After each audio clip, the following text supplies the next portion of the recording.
Okay, so let's have a look at this here. We got growth of a plant toward light is called what? Phototropism.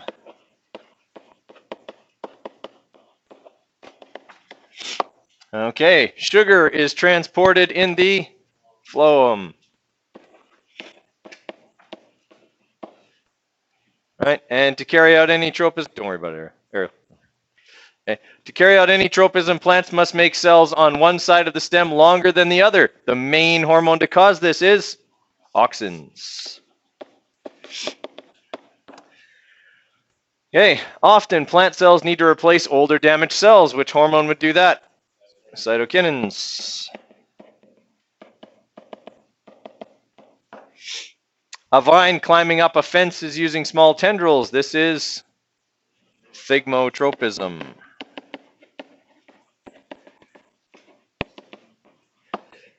Okay, in late September, deciduous trees, that's the word for ones that lose their leaves, okay, secrete what to signal a time of dormancy? Abscisic acid.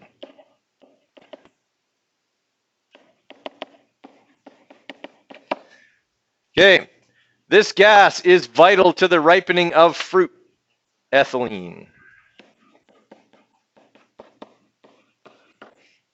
Okay, this layer of a leaf is where water is lost and gases are exchanged. No. Spongy layer, yeah. Spongy layer holds all that stuff. That's where the carbon dioxide water sits. It obviously goes through the stomate, but the stomate's not a layer. Okay? All of those gases are held in the spongy layer and go through the stomate on their way out. Well, no, because the lower epidermis secretes the cuticle. Like, it doesn't actually go through the epidermis, right?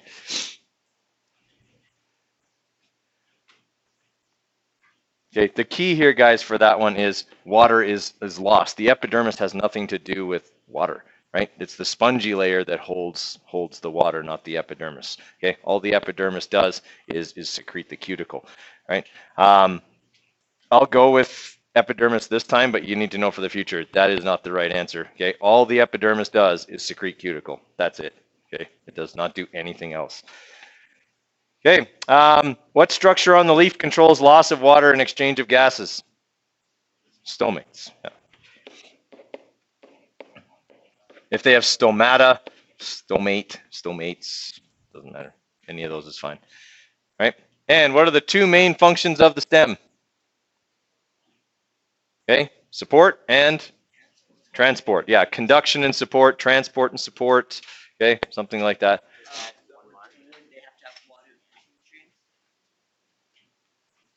No, just all I'm looking for is transport and support. Those two things. That's what it does. No, that's worth 1. Okay. It's out of 10. Yeah.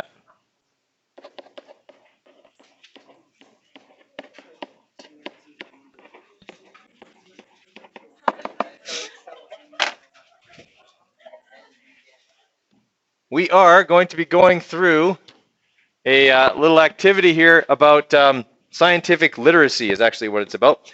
Okay. It's pretty straightforward, and you're going to get it done in class. Okay. I will not let you do this for homework. You may not work on this after class today. It is to be submitted at the end of class. Okay. Is everybody clear on that? This is not homework. Okay. So one of the big focuses over the last 3 years in our school division as a whole has been on improving literacy. Okay, that is looking at how we read, what kind of things do we understand, how do we interpret the things that we read. And of course, when we heard about that in the science department, we're like, oh crap, we teach science, not reading. What are we supposed to do? And then we thought about it a bit and we said, you know what, we can help work on scientific literacy. That is, when you read a scientific article or something of a scientific nature, can you get from it what it's trying to say? Can you interpret the tone of it? Okay, and can you essentially find the most important parts? Right? And we said the biggest roadblocks to that are going to be vocabulary and probably interpretation. Okay, those are going to be our two biggest roadblocks. So what we're doing today is we're going to read through this kind of playful article on reverse osmosis. Okay, the process of reverse osmosis is a way of purifying water. Okay, some of you may have an RO system in your house. Okay, especially if you have well water, you probably have one. Sometimes you can get it, to filter water in recreational vehicles. You can get an RO system in there, okay, things like that. It's generally used on a smaller scale. On a large scale, RO is very expensive, and it's got some other drawbacks as well, which you'll read about in here.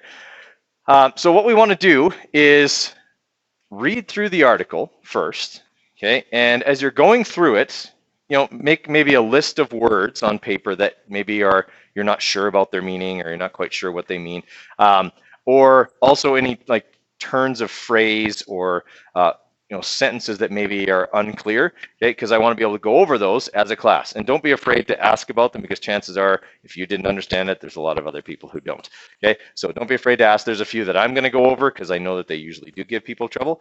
And then what we're going to do is answer some questions regarding the article. That's what you're actually going to hand in the Google Doc that's attached to this in Google Classroom. All right, so there are two documents. There's one that's a PDF that has the whole article.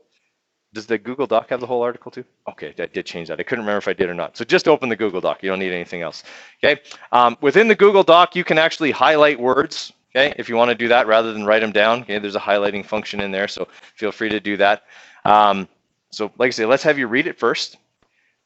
When you're reading a scientific article, there's a couple of tips and hints here. Okay, what should you do before you read it if you know you're going to be doing something with it after? Absolutely. Read the questions. Guys, this was my biggest obstacle when I was in university. Okay, when I was reading, and I read a lot because I didn't read correctly, okay, I would read through the chapter with my yellow highlighter. And by the time I got to the end of the chapter, the whole chapter was yellow, because I really didn't pay attention to what I needed to really know, and everything as a result seemed important. Okay, but when I started looking at the introduction stuff and saying, here's some key points in the chapter, kind of like what I do with my lessons, okay? And then here's some questions at the end to review the material. When I started looking at those things first, I started highlighting a lot less, okay? And it took me a lot less time to review then, because I wasn't reading everything over again, okay? So my suggestion would be is, before you read the article, read the questions. Make a couple of notes, okay, regarding what kind of things should I be looking for. So if we're looking at the questions themselves,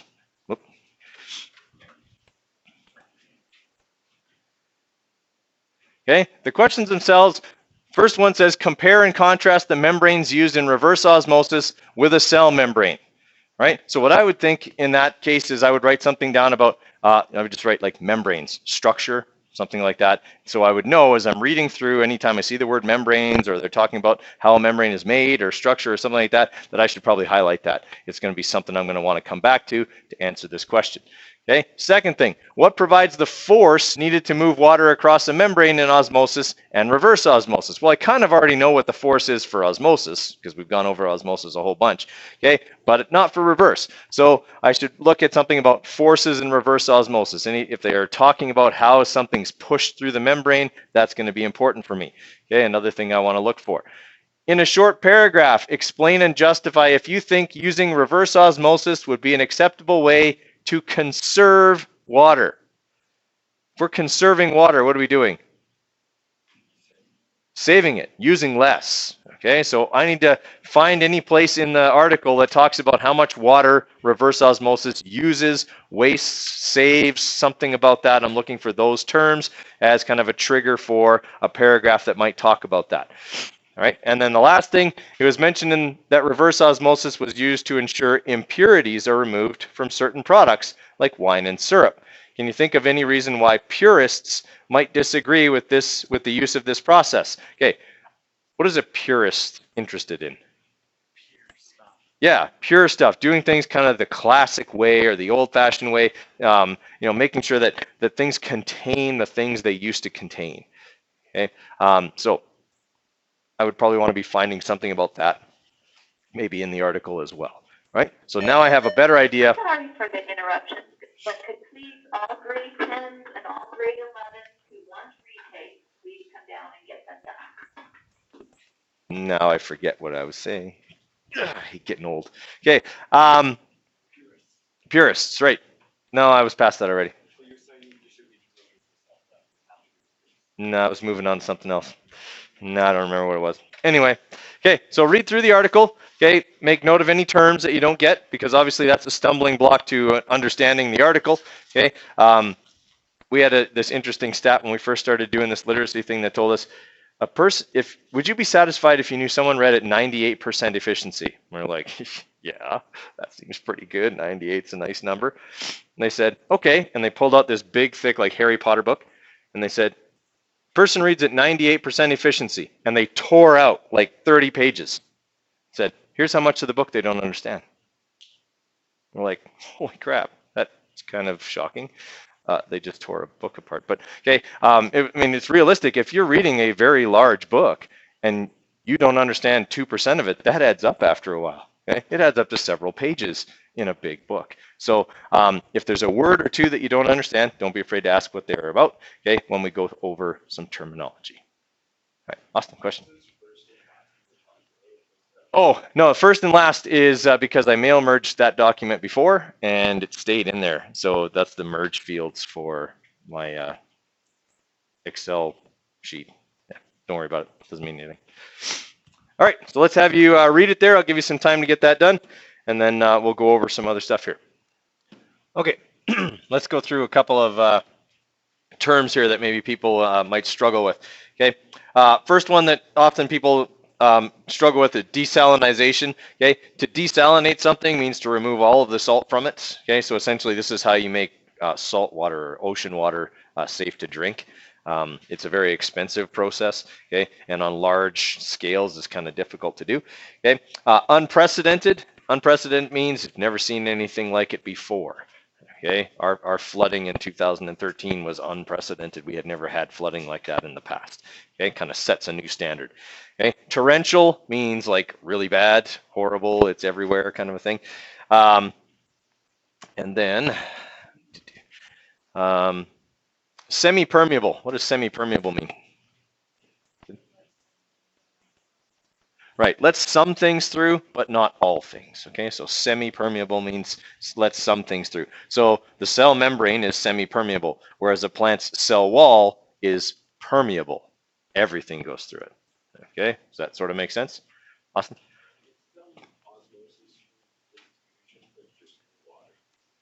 It's the movement of water across the membrane. It's not really diffusion because it's not moving from high to low. Yeah. Okay. Other things here. Okay, osmotic pressure. Okay, osmotic pressure is that force that is set up by an imbalance of salts. Okay, if there's more salt on one side of a semi-permeable membrane than the other, okay, there is osmotic pressure that essentially pulls water or pushes water across to the side where there is more salt. Okay, concentrates. Okay, simply how much of something per liter there is. Okay, like vinegar you buy in the store is acetic acid, but it's really not very concentrated. It's very dilute. It's like 5%. Okay? Whereas the acetic acid we have in the lab is very concentrated. Okay, bars of pressure. Bars are a unit. Okay, it's an imperial unit, however. Okay, we use pascals as a unit of pressure in the metric system, but bars measures the same thing, just in the imperial system. And if you take French, you know what voila means. Okay, there it is. Okay, or there you have it. Okay, along those lines. Skeletal fluorosis. Okay, simply depositing of fluorine. Okay, kind of within the bones. Okay, and what that ends up doing is it makes the bones weak, and so they bend. Okay. Okay, impediment. If something is impeding you, what is it doing? Yeah, it's getting in your way, slowing you down. Okay, you can technically get an impeding ticket on the road if you're driving too slow. Technically, you would get an impeding ticket. Okay, usually they just say driving in an unsafe manner, but okay, yeah, it would literally be an impeding ticket rather than a speeding ticket. WHO and UNICEF. What does WHO stand for? World Health Organization. Okay, they're the ones who, if there's an outbreak of something, they're the ones who are usually tasked with quarantine and diagnosis and things like that. Okay, UNICEF, United Nations International Children's Emergency Fund. Okay, I don't know if you guys ever collected the pennies for in the orange UNICEF box when you were a kid. That was something we always did. It was right around this time of year when we were kids. Okay, and you went around and collected the pennies for the little children. Okay, and it went to UNICEF, the United Nations International Children's Emergency Fund. Okay, it's just if there's children in trouble, war-torn area or flooded area or natural disasters. Okay, it's just a pool of money they can draw from to provide clean water and things like that. Okay, any ones that I missed that gave people trouble or you had question about? I know one person asked me about Gore-Tex, okay, and what Gore-Tex is. Gore-Tex is a synthetic material that can be used to make membranes, but it's also used to insulate jackets and coats. It's kind of a synthetic replacement for down feathers because it breathes. Okay, so if you're wearing a Gore-Tex coat, the moisture, your sweat, can actually move through the membrane and through the material and out, so it doesn't stay near your body. You stay dry, and then if you start to cool off, you don't have this cold, clammy sweat against your body anymore because it's gone through the membrane, but it's also a very good insulator. Okay, so that's what Gore-Tex is. Okay. Any other ones? All right, so let's work on those questions, okay, and get them finished.